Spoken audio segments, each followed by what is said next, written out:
everybody, this is Kristen, and today I wanted to show you two new journals that I have made recently. These are fairy tale journals from using illustrations from a book called Hans Christian Andersen Favorite Fairy Tales, illustrated by Paul Durand. And I don't believe that I have, oh no wait, I do. It was 1974, it looks like. It was a golden book. I don't have the cover, the actual hardcover anymore, I don't think, because I got rid of a lot of stuff during my move. But if you're interested, if you like the illustrations, you can look for that. So there were, I think 6 or 7 different stories. These are the stories that are in there. And the ones that had the illustrations that I liked the best were the Ugly Duckling and Thumbelina. So not all of the illustrations are like, I don't know, something that most people would probably want to use for a journal, but Thumbelina in particular is just so beautiful. So I made this one first and this one second. This one actually has more pages in it. They're both single signature, but I think it was 20 in this one, but it was just it's a little too thick. I prefer 15, so I did 15 in this one, and I often use kind of heavier papers for my pages, so it just is easier in general if the book only has about 15 pages, in my estimation. I know that a lot of people will use up to 20, 25 pages, but it just becomes way too bulky. So I prefer it this way. And if you use 15 pages, you still have, if it's 15 folded papers, that's 60 pages. This one, I think it's 20, so it would be about 80 pages. So anyway, this was the my favorite illustration from the Thumbelina story. On the back, I used this one. That's very sweet. And like I said, this one was the first one that I did. So I put the illustrations on the outside, and then I used scrapbook paper for the inside of the front and back. And I did machine sew all the way around, so it's very sturdy, and it's created over a yellow envelope, one of those large yellow envelopes that you can see there. The papers, the front paper actually continues to the back so that it adds a little extra structure there. I decided not to add lace because with this style of journal, I often do lace on the cover, but I didn't want to cover up this part of the illustration, so I think it will be fine like this. But if somebody needed to reinforce the spine for some reason, that could always be added later. So this was Thumbelina, and I used a lot of the book pages. Each individual story in this book can vary from just like 5 or 6 pages up to 12 or 15. So I ended up using just about all of them that I had for Thumbelina, and that's one reason why this book is thicker, because I had all of those illustrated pages. But then as I was putting it all together, I was realizing that I just didn't really care for the text in most places, so I ended up covering the text, and that is one reason why this one is a thick journal. So another thing that I just recently discovered was printing with clip art on paper. And it could be any kind of paper. You know, obviously you could do it onto plain white paper, but it was Meg Journals recently did a video for Junk Journal July about printing on music paper, and she mentioned the graphics fairy, and I had heard of the graphics fairy but never really investigated it. So it turns out she's got tons of they're free printables that some of them are clip art and some of them are just, you know, full illustration style. So if you want to do something where you're printing on a paper that already has decoration on it, either music paper or whatever, then you want to use clip art. And the reason for that is because then you're just getting in this case, you're just getting the floral image and you're not getting any kind of background. So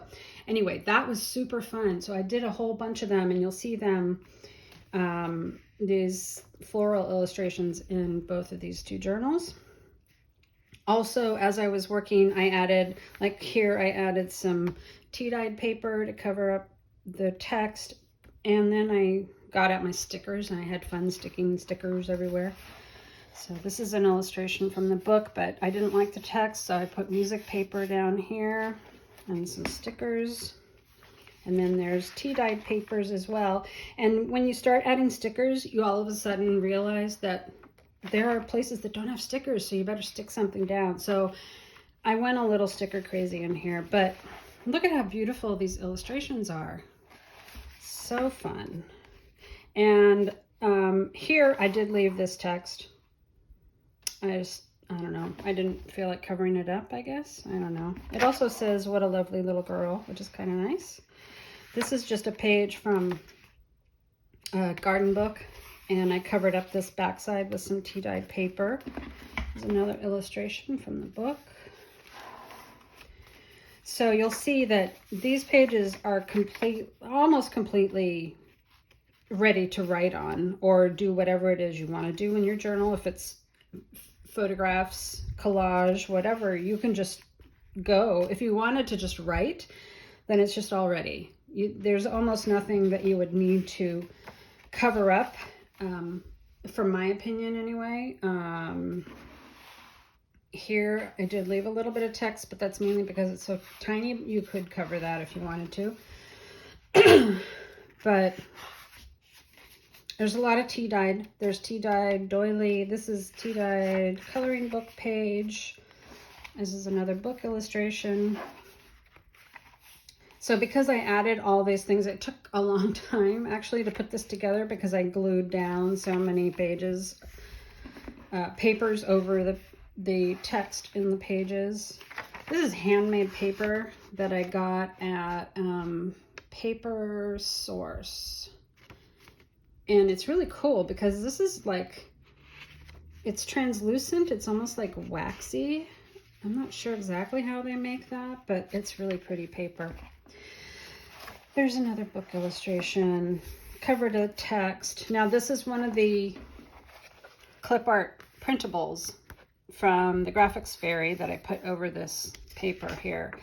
And I have to say, it's just now one of my favorite things to do. So I've saved a whole bunch of these. I downloaded a bunch of these clip art illustrations to my computer. And I will be making more because they're so pretty once they're printed. Isn't that just gorgeous?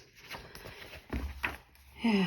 So, and in fact, I left the other side blank, and I'm kind of thinking maybe I should have printed flowers on both sides. That would have been nice. Here's an illustration that I really liked, and this has a thankful sticker there, metallic. This is antique ledger, original or authentic ledger, I should say. It's not printed. Just love these illustrations are so pretty. Look at that one.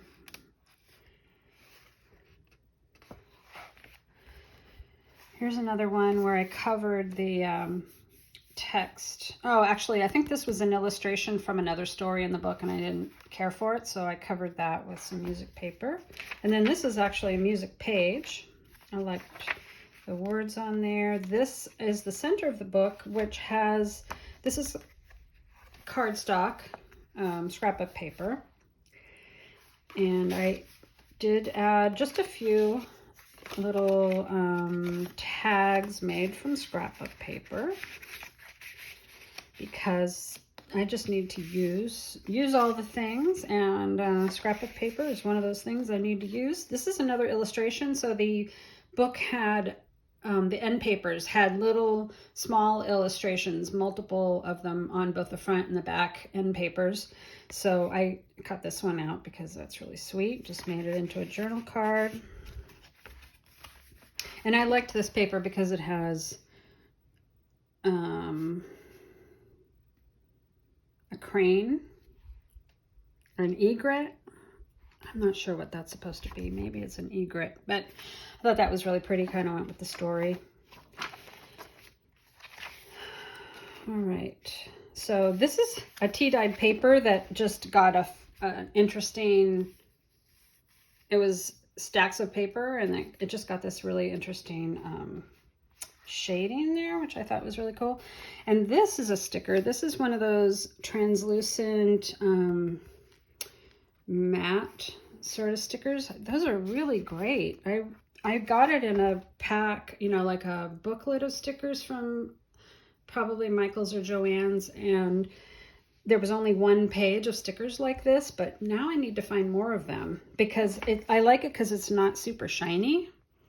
It really just kind of blends in with the page and looks like it was printed there or something. So that's really cool. So there's lots and lots of writing and writing space in here, in addition to these really pretty illustrations that are decorative. There's the music paper. There's the other half of that. What was that? Hydrangea? No, I can't remember. Ooh. Let's see. What was it? Oh, I think there's two. No, let's see. There's one that I cut up, and then there's one that's just the whole thing. Where is it?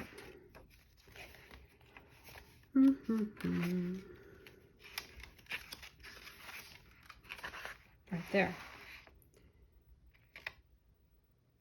Oh, I'm not even sure what that is. Peony, I think. I think that is the peony that Meg used in her video. So that might be it.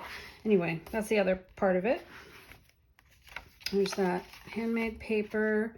There's another illustration. Now this one has a spider on it. So anybody who doesn't like spiders should know that there is a spider in here.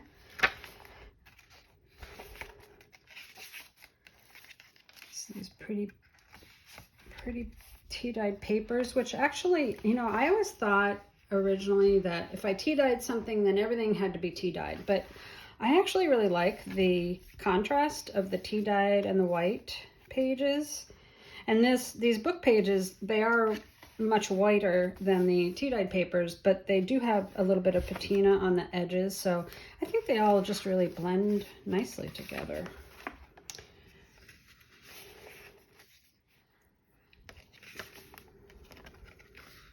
I also included, like, whenever I use music paper, if it has words on it, I always try to make the words fit the journal. It's something that I can't seem to get around. So on this one, it says something, "You're marvelous, your words." I don't know what the rest of that sentence was, but I love that it says "You're marvelous" over here. It almost sounds like a poem. It says, "Night winds breathe her sighs, new days near for all." So I hope if you happen to get one of these journals that you enjoy the words. This one says, "Behind the cherry blossoms, pose in pleasant dreaming." And this one, "Love song from the birds, marvelous for words." So even though you can't see the whole song, you get a gist of it. You get just a little taste of the poetry of the words. So that is Thumbelina. And now I'm going to show you the Ugly Duckling. And I really loved the illustrations in this story as well. Now I did this one for the front because I wanted to show the Ugly Duckling when he was little. And there was text down here, so I actually covered it up with 3 layers. There's some cardstock, there's some of that printed music paper with hydrangea blossom, and then this is a printable from Amity Bloom, I'm pretty sure, printable label, so you could write something in there. And then here's the back showing the ugly duckling when he grows up, and that's a really beautiful illustration as well. And on the inside here, I did scrapbook paper, but then I had these 2 illustrations left over. These were also from the end papers, I think. So I tore around them and did a little blue distress ink around the edges. And then I thought adding pockets with them on there would be really nice. So this one has pockets on the cover. This one does not. But the Thumbelina has more pages. This one has fewer pages, but it has more pockets. And therefore, with more pockets, it also has a little bit more in the way of tags added. So this is also illustration from the book. This one is just a basic scrapbook paper sort of tag. On the back here, I have another illustration from the book. And then this is a little fold out one that I just added some music paper and a printable. That one I believe is also Amity Bloom. So what I decided, because I was doing fewer pages than the other one, I decided to do fewer book pages, but I would cover the text with illustrations from the book. So on the Thumbelina, I had used all the illustrations pages as pages in this journal. Therefore, I didn't have any extra illustrations to put over the text block. So that's why that has a lot of tea-dyed paper and stuff over the text blocks. And this one I actually put, this page actually did have 2 illustrations on each, an illustration on each side. So I didn't need to do anything to that one. But you'll see as we go along. So there's tea-dyed paper. This is some of my hand-dyed with ink blue paper. And then this one was an illustration. On the back side there was text, so I actually made this into a pocket. Oh, and you know, I didn't put anything in there, so I will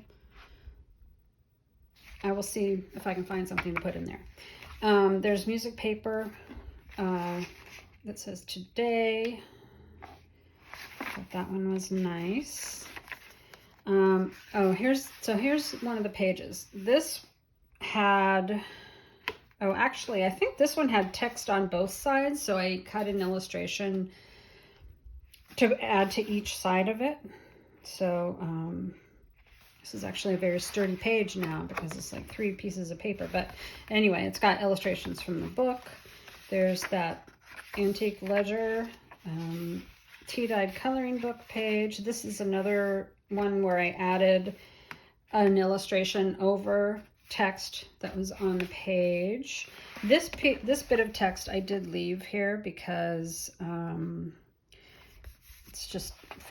it just is a nice small bit of the story. There is this paper. Now this is some paper that I had that I tea-dyed a while back, and I like it. It's a nice weight and everything, but it has this perforation here. And so I'm always afraid the perforation is going to come apart. So I did add this little bit of music paper to strengthen that so it won't come off. And again, I always pay attention to what the words say. So this one says, "I have you, love, and we can face the music together." Then this is the printable, the clip art from Graphics Fairy on the music paper. This one is tulips, which is nice. Oh, and this is one of these cardstock. It's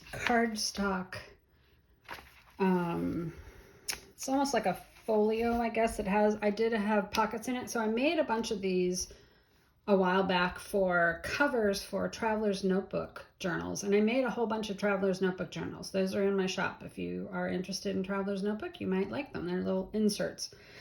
But I had some covers left over that I never used, so I decided to just use them as pages. So I picked this one because it reminds me of swan feathers, so that's why that's in there. In here I used some scrapbook paper for a tag. This one is another little journal card with that printed paper, music paper, and a label from Amity Bloom. This is a another illustration from the end pages of the book, and I used that. This is that same paper that has the perforation, so I just put an extra little piece of paper across the perforation to kind of hide that. That's a nice big journal card.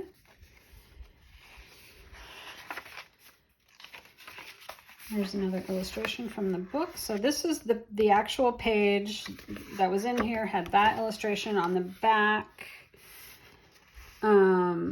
Yeah, well, actually, now I'm not even sure. I think this is the one that was on the page. And then there was text on the back, so I added this. Yeah, I think that's what happened. So we've got the swans.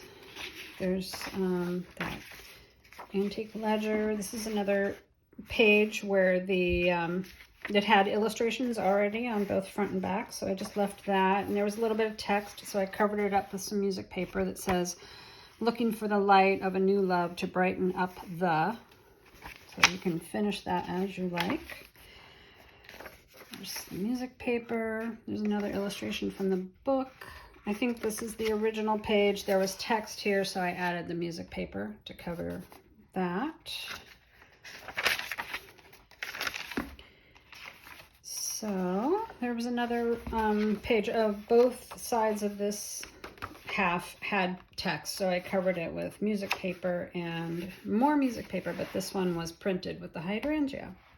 So there is that one, and this one is still wanting to poof up like that. I always put these journals under a book for a few days to flatten them out, and this one needs some more time under there. But this one is all basically ready to go, except for I said I was going to get one more journal tag or something to put in that other pocket. But anyway, I think these are so pretty. And this size and style of journal is just really nice. You know, you could definitely use them for travel journals because they would just slip into your carry-on bag or whatever really easily. They are 6 by 9, so they're kind of a large size. So if you wanted to use it, like this one would be really a sweet journal for a little girl, and you know, you could write little stories about her day, or you know, all the things that happen in your little girl, granddaughter, whatever, what in her life, and you could write about her. You could add photographs. That would be really sweet. This one could be a nature journal, travel journal. Maybe you even have ducks or swans or something in your life. You might want to write about the birds. I don't know. Or you could just write about your everyday life and enjoy these illustrations while you're doing it. So these are both in the shop when you see this video. And I do have more pages from this fairy tale book, but a lot of them just do not really scream happy journal to me. They're darker. I do like this one, so I might use that for something. And this particular one, I love this illustration. So I'm going to use this for something. I don't know exactly what I'll do with that, but I'll save that one. But let's see, the other ones that I like the ballerina. That is from this Tin Soldier story. There's another illustration with the ballerina in it. I'm not sure where it is. Oh, right there. So I might use that one for something. But, you know, a lot of these just are not the kind of illustrations that probably most people would want to have in their journal, especially the Emperor's New Clothes. Like, who wants to have a naked man in their journal? Not me. So anyway, I don't know what I'll do with all these other pages, but I did like enough of them that I thought it was worthwhile getting the book and doing something with the other ones. So I hope you enjoyed this video, and if you liked it, hitting the like button would sure help me out. And if you would like to subscribe and see more videos like this, that'd be great too. Thanks for watching. Bye-bye.